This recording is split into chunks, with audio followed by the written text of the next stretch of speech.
Have you ever wondered what are the advantages of a short sale? You come to the right place, although the answer may not be what you're expecting. Hi, my name is Dohn Thornton. I am known as Don the short sale guy because I have been helping homeowners who are upside down on their mortgages and in foreclosure for 20 years. I've helped well over 3,500 of them in my career. And I am one of the premier short sale experts in the country. In today's video, I'm going to talk to you about the advantage of a short sale. One is that you're not going to have to owe any money after the short sale is completed. It does much less damage to your credit than anything else out there. And often, not always, but often you can get relocation assistance from the bank. So let's talk about one of the main advantages of a short sale is that you don't have to come out of pocket for any money. This is really important because let's face it, most of you, if you're a homeowner or if you're an investor looking to learn about short sales, most homeowners don't have the money. There's a reason why they're in their situations because they have had something happen to them to cause financial distress. And that means that they don't have the money to come out of pocket. Well, first of all, they're upside down in the mortgage, which means that they would have to come to the closing table with money to cover the overage.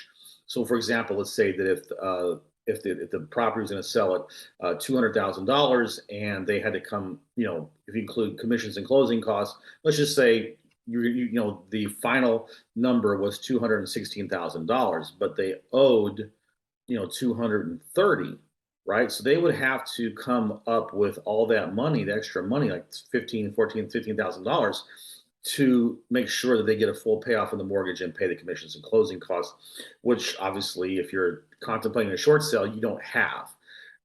The bank will pay for everything. That means they're going to pay for the commissions, they're going to pay for the closing costs, and if any liens or encumbrances come on, generally they'll pay, if not all of it, a lot of it. And the stuff that the bank does not pay, then the buyer will have to pay in order for the transaction to go through. So you, as a homeowner, are not going to have to pay anything out of your pocket in a short sale. And that is so important. If you think about that, is that not an amazing program? I think that sometimes people get focused on the negative of short sales, and it's just what you focus on is what stays in in the forefront of your mind. But think about this: since when do banks normally look out for regular people like us, right? But this is actually a very, very charitable, wonderful thing that banks are doing. Now, look, they're doing it to mitigate their losses, right? I'm not saying that they're out there riding the white horse and they're leading, hey, we're going to help you guys in trouble. No, I mean, this is all designed to get them as much money as possible and to get the property disposed of, get as much money as they can out of their investment, cut their losses, and move on to the next. I get that. But nevertheless, the motives don't have to be pure for the bank to do it, to not recognize that it's actually for you as a homeowner. It's a wonderful program. You can get out from under, a property where you can't sell it. You're facing foreclosure.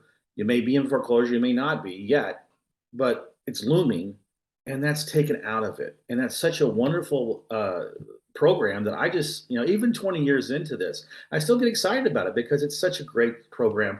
I love being a part of it and helping homeowners to be able to get out from under that and pay zero money out of their pocket. And I would love you to subscribe to my YouTube channel. Why don't you go down where it says subscribe, so you can get all my new content. Look at my other stuff too, my previous videos. I got a lot of content here. And don't forget to click the bell because the bell will notify you whenever I've dropped a new video. All right, so now I want to talk to you about how a short sale will do much less damage to your credit.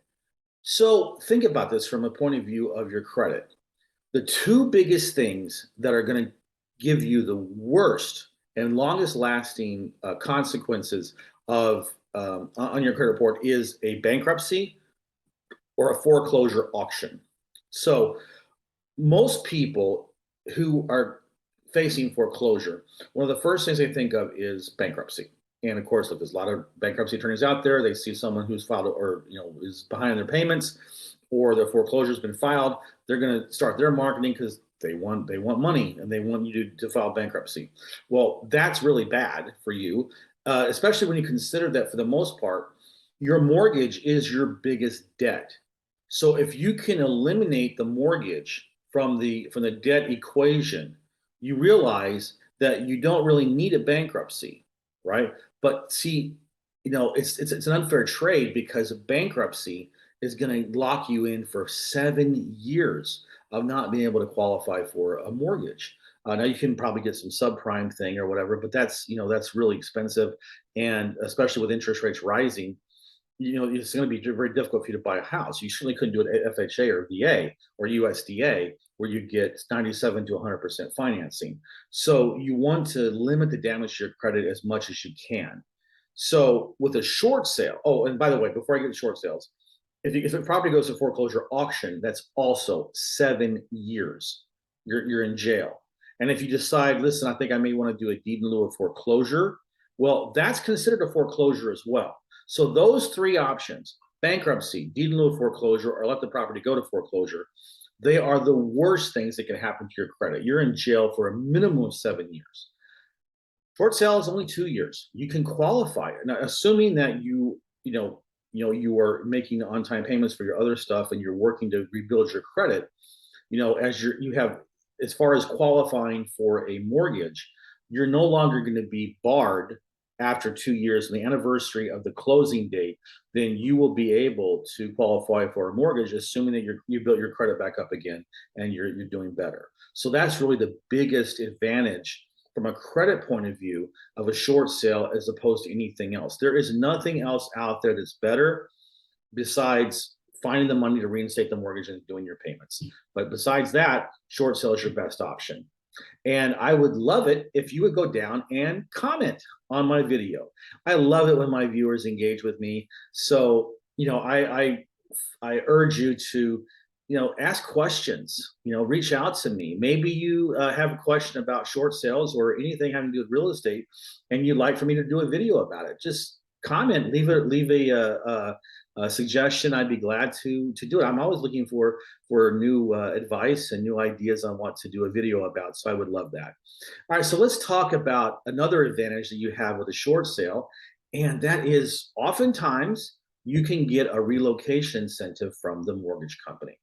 This is not 100% sure each time, and so that when we're talking to potential homeowners, clients, we always make sure we disclose to them that this is not guaranteed, and we never know until the mortgage company has made its final decision and they have the short sale agreement in writing, which will state if they're going to give a relocation incentive and how much. Now, I've been doing this for 20 years. I've seen how it's gone up and down, depending on what the federal government does, what kind of incentives there are. We've seen relocation incentives as high as $10,000 sometimes, but that was during the Great Recession and afterwards. It's been going down more and more. As recently as 3 or 5 years ago, we would sometimes see about $5,000. But now, I would say in the last year or so, especially after the foreclosure moratorium was lifted and they started filing foreclosures again, I would say that $1,500 to $3,000 is generally where they come out. And again, it's not set in stone. I will tell you that if your house is vacant, you're not going to get anything. So make sure you have your proper expectations set. If your property is vacant, if you moved on, as far as the bank's concerned, they don't need to give you a relocation incentive because you've moved out. So the relocation has already happened. You don't need their assistance. If it is a rental property, 20% maybe, 80% probably not going to get it. I mean, I don't want to say it's never happened, but chances are it's not going to happen. So understand that. So if you have a rental property, probably not going to get any kind of relocation incentive. But if it's an owner occupied property, you're still living there, there's a very, very, very good chance that you will be able to get a relocation incentive. Just understand that, keep it in that $1,500 to $3,000 range. Sometimes if there's a lien or something that pops up that the bank's not willing to cover, they may require you to donate part of that or all of that relocation money to paying that off in order for them to do the short sale or approve the short sale and get it closed. So those things sometimes come up as well. So I just want to say thank you very much for watching this video. Go down to the description if you're a homeowner. There's a link there for you to reach out to me. Go there and you can talk to you about how we can help you with your short sale. If you're a real estate investor or you're a real estate agent and you come upon homeowners who are upside down and would like to get, you want to monetize this, but you don't really want to get involved in the whole short sale thing, which is complicated, joint venture with me. Or if you're a real estate agent, my broker partner can give you a 25% referral fee and we can help you monetize those leads. And you don't have to worry about getting in the muck with short sales. You can just focus on what your highest and best use is, which is not doing short sales. And for your investors, like I said, this can be a significant second income stream for you. So I'll joint venture with you and we can make money together. So thanks again. I look forward to doing a video next week.